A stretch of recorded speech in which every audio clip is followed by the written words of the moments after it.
Okay. Perfect. Mine seems so plain, so down to earth, compared to all the really heavy things that have come in tonight. But my first poem is a dog poem. I think everybody needs to write a dog poem.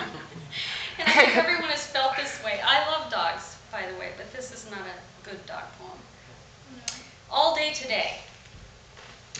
The hound across the river with that ringing, mournful bay, that tormented cry echoes between these hills, so that all the dogs in town set up such a racket. I grind and gnash my teeth. I wonder if there's some message. Is he the doomsday prophet? The hound of hell proclaiming the end is near? The last tortured trump? I wish.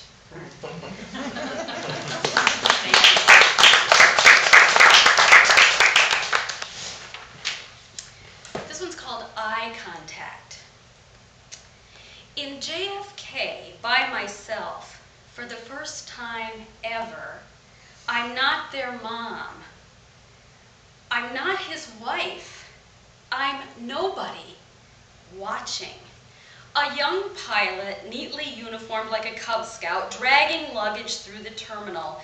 A model thin 20-something in impossible stilettos, dropping into the seat next to me, her tiny, fluff-balled dog poking its head from her purse, looking off at nothing. A dark-skinned man droning incessantly into his cell phone. You know what I'm saying? To someone not here.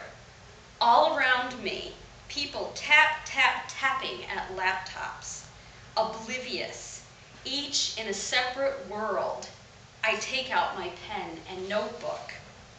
A stranger asks me what I'm writing. Two women sit beside me, watching. A couple at the adjoining table tell me about their niece, a good writer. A pen and a notebook. Suddenly, eye contact.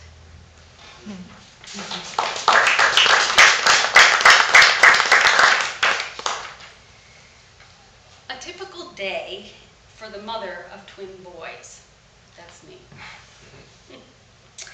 I'm shelling peas into a huge stainless steel bowl. Paper bags of shells all around me. I get up to check on the bread rising on the kitchen table.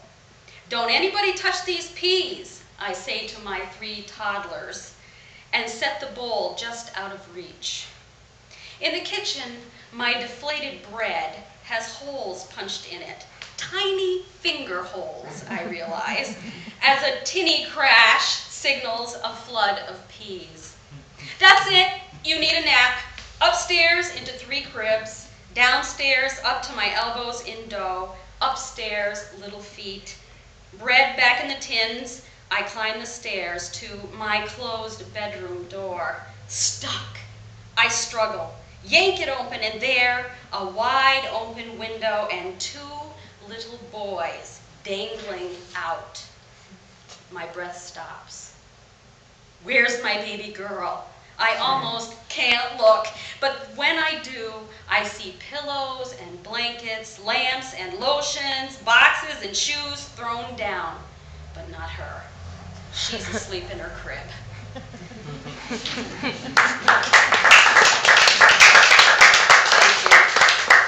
And they both graduated college. One from Clarkson even. Okay, and I have just one more. This is called According to Local Lore. People tell me our house was once a funeral home. They shiver and ask if it's haunted. Over 120 years old, light wafts in through dusty ripple glass windows. It was abandoned for years before we moved. In with our 6 howling kids. I can still hear them bumping and creaking and thumping on the 3rd floor. Perhaps a poltergeist moved shoes and books, and there was that homework that was lost somewhere in the ether. Lights would flick off when I started up the stairs and on as soon as I went down. No one could ever figure out who made those mysterious bathtub rings. The kids said there were monsters in the closets and even under beds. And sometimes I heard moaning and groaning, but the only haunts here now are the long, silent echoes of their laughter. Why would anyone haunt a funeral parlor? In the shadowed corner of the cellar, we did find a label on the electrical panel, "Stiff Room." I don't care to know which room that is. Thank you.